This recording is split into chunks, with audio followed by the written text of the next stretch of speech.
Welcome back to my channel. Yet we're still reviewing the book, The Discipline That Works. Chapter 1 was very interesting. If you've not watched that video, please find it and watch it. We established that knowledge is a prerequisite for discipline. So chapter 2 says discipline, what comes to mind? Whenever you hear of discipline, what comes to your mind? Many times when we hear the word discipline, the very first thing that comes to mind is punishment. These two words are totally different. To discipline means to teach, to cause, to learn, to impact knowledge. To teach is to show and explain how to do something right. It focuses on teaching desirable future behavior. Whereas to punish is to inflict suffering of some sort for a recent or long past behavior that is considered inappropriate. Put otherwise, abuse. So punishment can be equated to abuse. Many people erroneously use discipline and punishment interchangeably, but they are not synonyms. They don't mean the same thing at all. Discipline and punishment are not the same thing.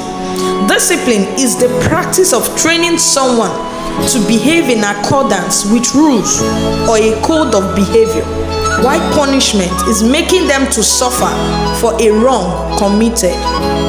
But the difference between discipline and punishment goes deeper than just the meaning of the words. I will use this diagram to explain this. Looking at the diagram, it shows different regions of the human brain. The human brain is composed of three main regions. The black region is called the reptilian brain. This is what reptiles have. It helps control bodily functions such as breathing, heartbeat, digestion, fight or flight reaction, and other survival functions that require our conscious efforts. So that is why you see a reptile is able to move, is able to breathe. This is what the reptilian brain does in human. Then the orange region is called the mammalian brain. You see that in all mammals, mammalian animals. It's also called the emotional brain. It's responsible for strong emotions such as fear, rage, separation anxiety, caring, nurturing. You see that human beings or even mammals, they fall in love with the mammalian brain.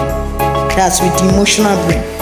That is why you see someone even before marriage, he has a friend, a girlfriend, a male friend that is maltreating him. But because emotion beclouds the person's reasoning, he's not able to opt out from that abusive relationship. So this is why guidance is needed before choosing a life partner. At that stage, where emotions beclouds one reasoning, they may make the wrong choice. I just digressed a little. So let's continue. The third region, that's the yellow region, is called the human brain or the thinking brain.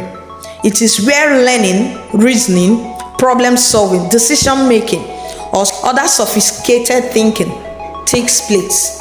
So the human brain, it what makes us different from other mammals. So the very difference between discipline and punishment is that discipline invokes the thinking brain. Discipline helps you make use of that human brain, the thinking brain, that helps you to reason, while punishment will impact on the emotional brain.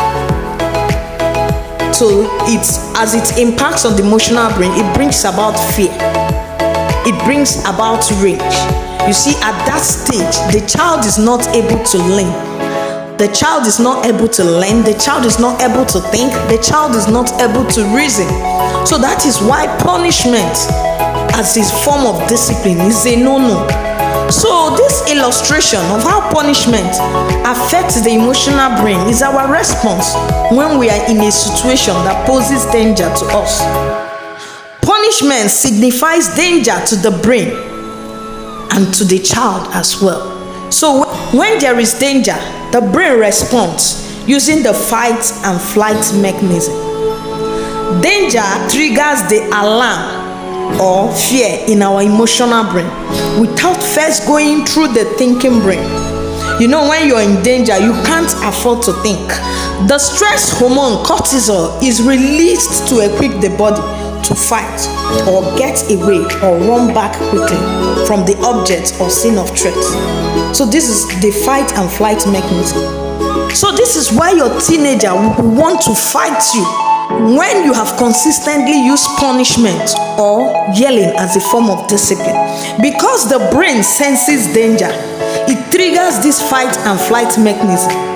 And as cortisol is released, strength comes to the hand. He wants to fight, or he wants to, even if he will not want to fight you, he will want to resent. My son, when he's angry, he likes to throw things. So one day he just told me, Mom, because that he's not able to beat me, and that's why he throws things around whenever he's angry. He looks for things to destroy. So, can we see the damaging effect of punishment or fear-based control? It brings about aggression. Could it be the reason why aggression is on the increase in our society today? Because we have resorted to punishment. We think flogging, hitting, yelling will solve the problem, rather than using effective punishment. Though it is not our fault, because that is what we know discipline to be. There is a need for us to learn and relearn what we already know. Let's still go back to the fight-flight mechanism. You see, all these things happen automatically without us thinking about what to do next. This mechanism, that's the fight-flight mechanism, is valuable for human survival. But the thing there is that frequent fear is not good for the brain. That's where the problem is. Here is the thing. Children, especially toddlers and preschoolers, are pretty curious. That curiosity was inbuilt in them by God so that they can be able to learn the world they are in. They are ambitious, they are fearless, they can dare anything. That's why you see they want to jump. If you leave them in a storybook, they will want to jump down. That's curiosity. They know little or nothing about safety. They don't understand why they are expected to behave a certain way and not the other way. And they don't follow the reasoning that well because their brain are still developing. So this, their human brain, the thinking brain, are still developing. So many parents thinking that the training they are giving, that's the talk, but there is a how to talk to help your child listen. So thinking that talking does not work, they resort to fear-based control. That's why you see parents carrying cane, or you see teachers also carrying cane, because they have taught in quotes. They have done all they know to do, and still this child is not complying. So these kids get into a lot of trouble with them.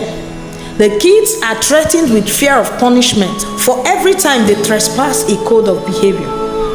Note, it is not only punishment itself that can cause fear in a child, but the threat of punishment can also induce fear.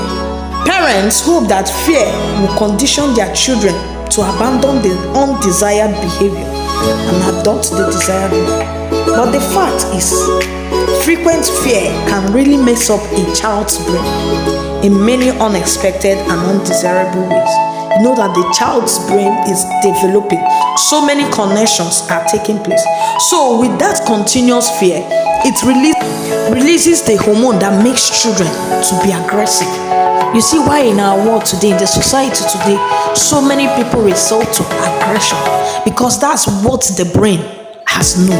Sometimes the line between correction and abuse could become very thin.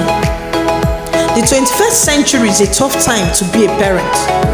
Thankfully, more studies are increasingly proving that there are better ways to ensure you get your child to do the right thing without having to yell, abuse, threaten, or even hit them on the right path of life.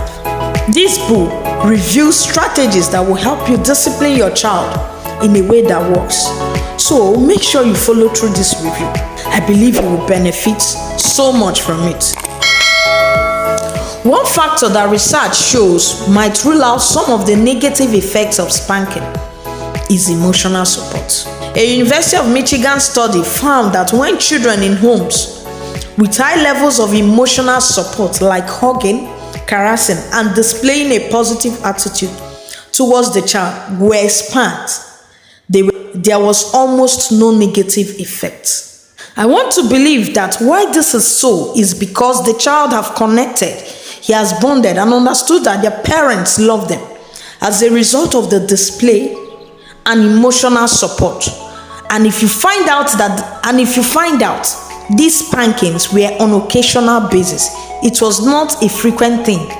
So the brain does not register it as danger.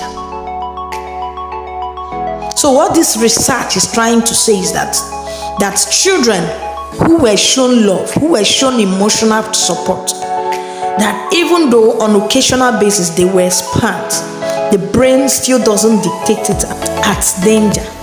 But then another research says that it is possible that even in an emotionally supportive environment, the damage done by spanking while frustrated could undermine the parent-child bond.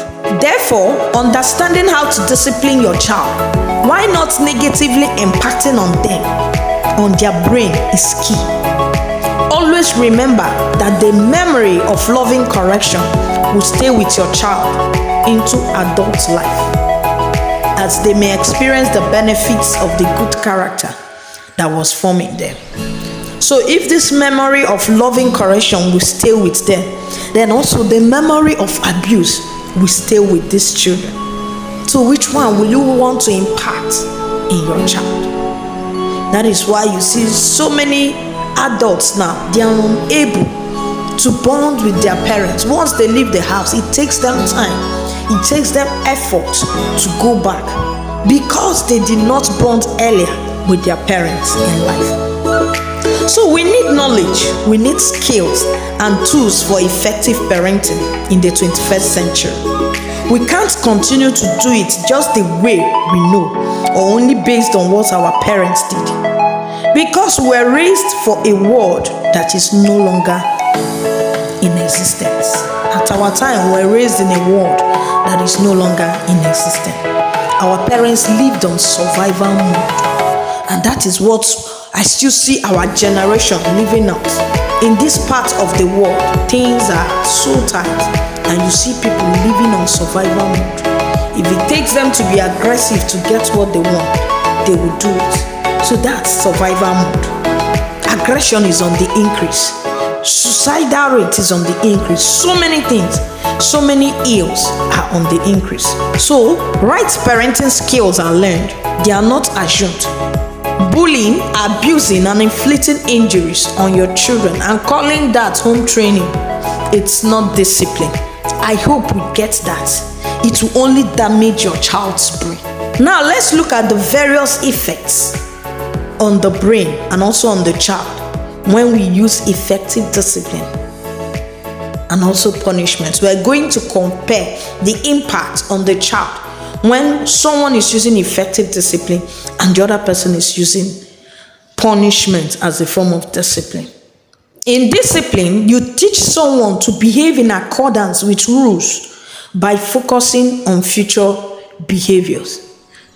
I said the role of discipline most times is for future purposes, so that the child does not repeat that misbehavior on the long term.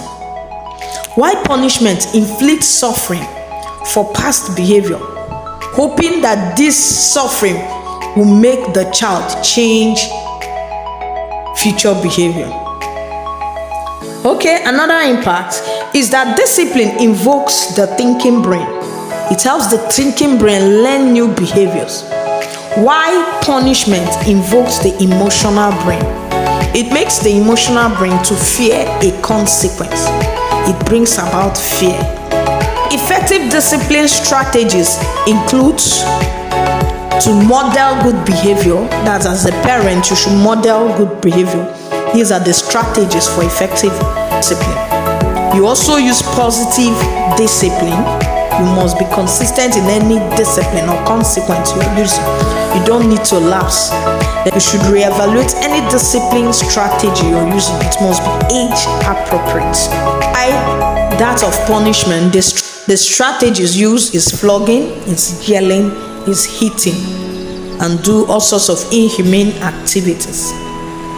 Then what is this effect of these strategies we use? What is the effect on the brain and on the child? So if you use effective discipline, what do you tend to achieve? You achieve the behavior change you desire. Then there will be more bond and connection with you and your child. A child thinks before he acts. So this arms the child for success in the future. Then the child is able to manage emotions. Whatever emotion you exhibit, your child is learning it. So if you're the type that keeps yelling, your child is learning it. Very soon you see it depicted in your child. But if you're able to manage your emotions, stay calm and teach the child will also learn through that process. Then with effective discipline, you also gain high academic performance. Then what is the effect of punishment on the child? That's frequent fear. What will it do on the child's brain? There will be mental disorder. That's where you see people depressed. You see people committing suicide. That's the impact of frequent fear.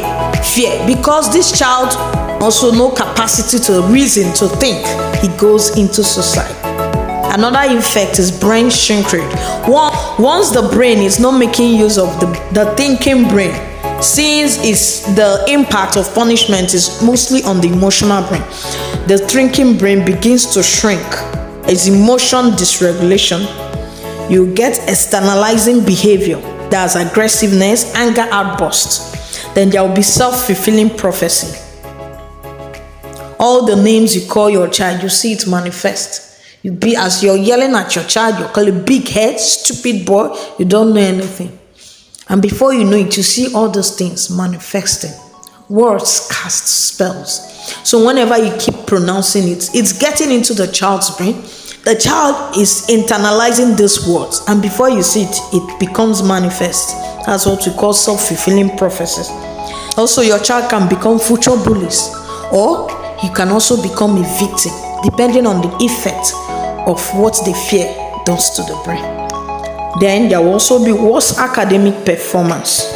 So considering these two impacts, which one would you like to use for your child and why?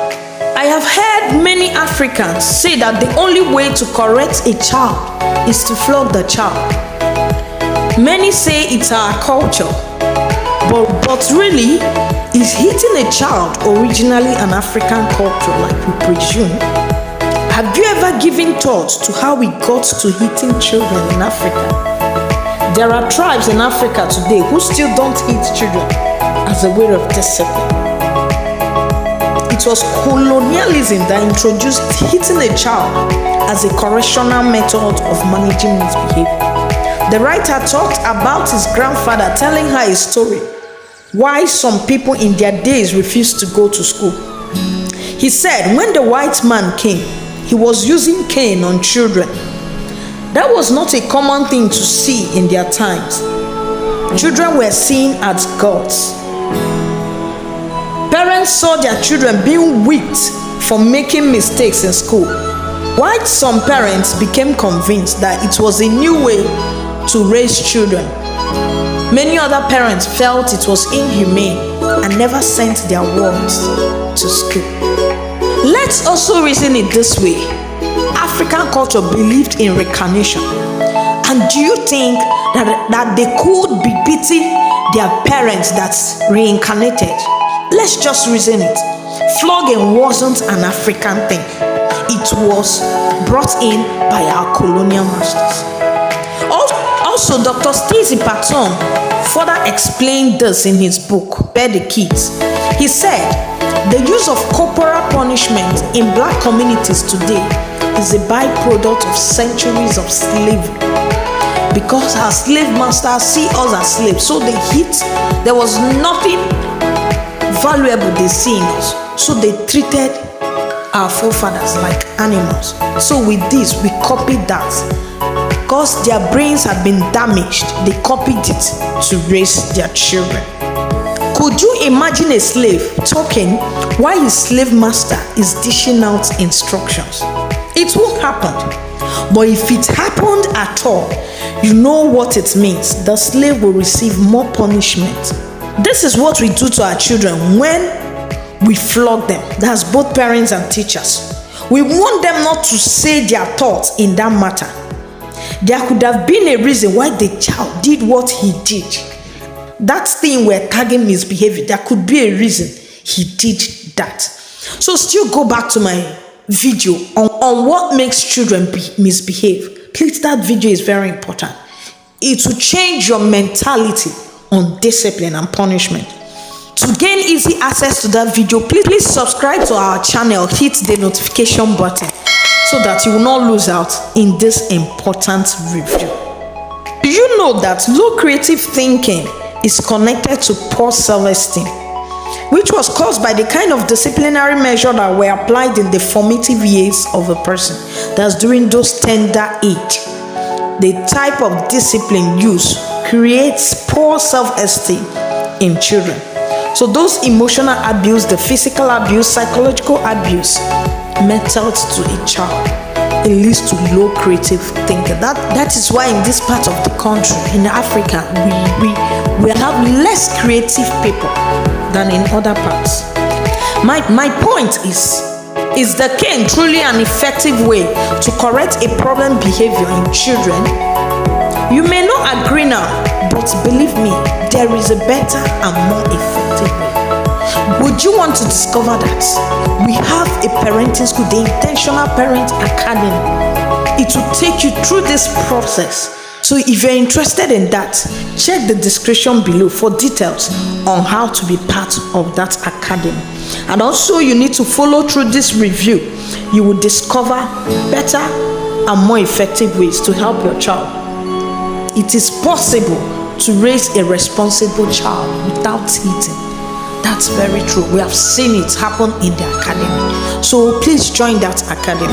So why do we need to learn the discipline that works? If you have not gotten the reason why you need to learn this from everything I've said, still listen to this story. This is a true life story of a parent that the author shared in her book. So I'll read it out in her words. She said, "My dad was a good man and had good intentions of giving us the best, but he missed it. His delivery was terrible.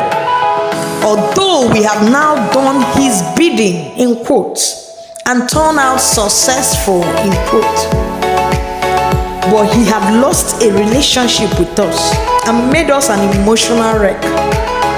He wants a relationship now out of the blues.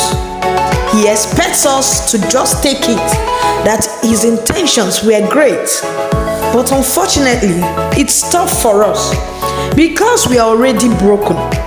We became broken adults because my father couldn't control his emotions. I was emotionally abused, and that eroded my confidence. Even as an adult, I became a pleaser to get succor from outside. Practically, we are adults on repair. Unfortunately, we're taking our broken selves to the new relationship of parenting our own children. Some adults who are now parents have continued to justify this control parenting by saying we turned out well. Who told you that? Did we really turn out well? Check yourself. There are things where you are supposed to speak up for yourself. You can't do that. Why? Because when you were growing up, you were constantly shut down to keep quiet and all sorts of control just to make sure your parents got hold of you at that period. I believe most of us can relate with this story.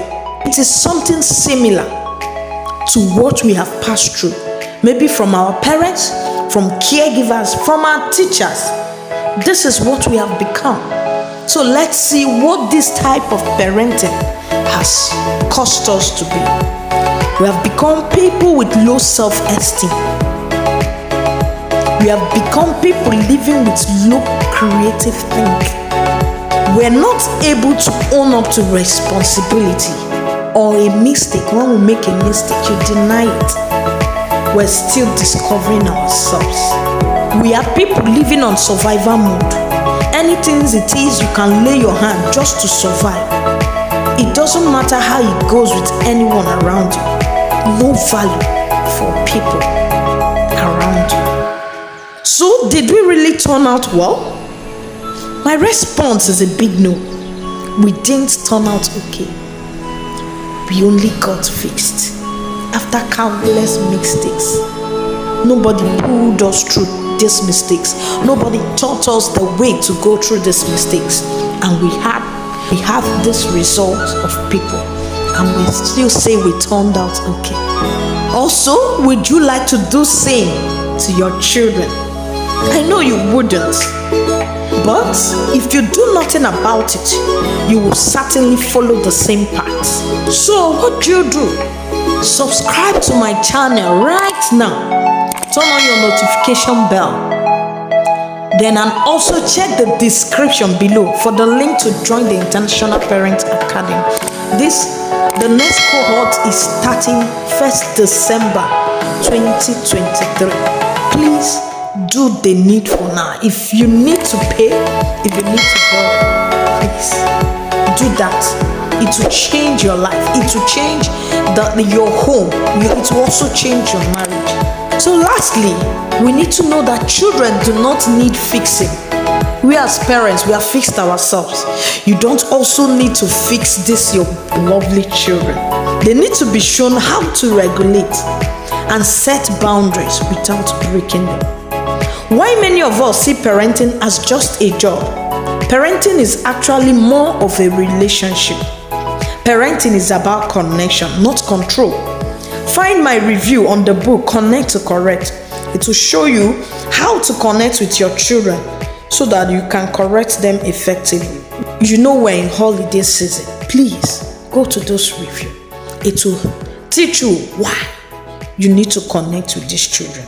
Connection with the right knowledge is key to parenting the 21st century child. So when you see knowledge, don't run from it.